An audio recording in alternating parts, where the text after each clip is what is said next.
A project that we've been working on is called Research and Mapping, and we're going to talk to you a little bit about what that means and what we do, and the specifics of how we're going to get out into the neighborhood in particular to really help us make a profile or a list of the retail stores that sell food.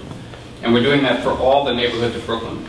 It came out of one of the earlier Brooklyn Food Coalition meetings where people kind of all had this disjointed idea that we needed some way to get data that was relevant to the causes that we were trying to work towards, and maps that could visually display like what we were going for. And so a lot of people from different neighborhoods were saying, well, I've been told that my neighborhood is a food desert, or that, and I understand from my experience that we lack access to food. That's all I have to say about it. I can't say anything else. I can't say how many grocery stores I have in my neighborhood. I can't say, how many bodegas I have. I can't say what kind of quality food is in those stores, grocery stores or bodegas, whatever.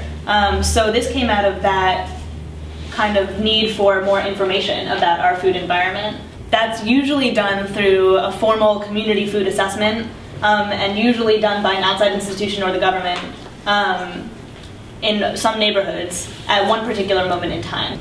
We aim to bring this project into, to look like a community food assessment, but to be a little bit different on a couple levels. One, all the data would be open source, because we're the ones collecting it. And so it's going into a common database. And essentially what we're doing is just counting all the places where you can buy food. So not restaurants, because that got a little complicated, but just all of the food stores.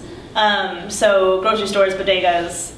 And our reason for doing that is because we know that there's a lot of food everywhere. A lot of it is fast food, a lot of it is restaurants. But where you can actually buy your groceries to come home and cook for yourself is a different question. And we've been told that there isn't a lot of fresh produce, and if there is, it's poor quality, and we wanted to find that out for ourselves. And so what's coming out of this survey is a look into each and every food store. Does it have healthy options? Does it have whole wheat bread? Does it have low-fat milk? Does it have vegetables? How many? Maybe not. Does it take EBT?